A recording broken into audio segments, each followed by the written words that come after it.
Buongiorno, mi chiamo Andrea De Polo e sono responsabile Information Technology presso la Fratelli Arinari di Firenze.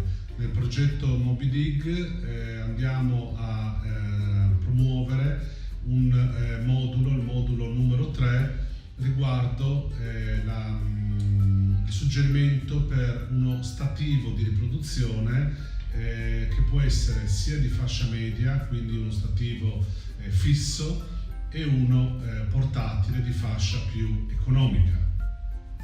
Lo stativo fisso di fascia media, come in questo caso, può avere una colonna che, per dare una maggiore stabilità al sistema, viene agganciata al muro, può essere anche motorizzato, quindi utilizzando questo pannello di controllo posso alzare e abbassare la macchina fotografica. Come macchina fotografica possiamo naturalmente utilizzare una reflex, addirittura un cellulare o una macchina anche un momentino più professionale.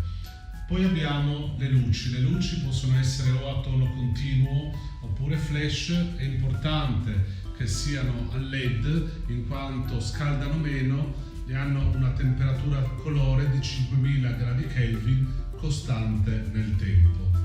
Queste luci che vediamo posizionate qua devono essere posizionate a 45 gradi e mi permettono una riproduzione del colore estremamente fedele.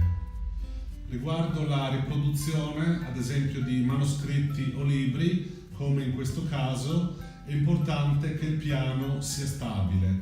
Quindi la macchina fotografica col piano devono essere in asse perpendicolare e il piano deve essere perfettamente orizzontale, quindi è utile utilizzare una livella, e poi il sistema deve essere naturalmente stabilizzato, quindi se ci sono dei movimenti, se siamo al piano terra eccetera, è importante che le colonne siano stabilizzate per non dare vibrazione quando si fa la duplicazione fotografica.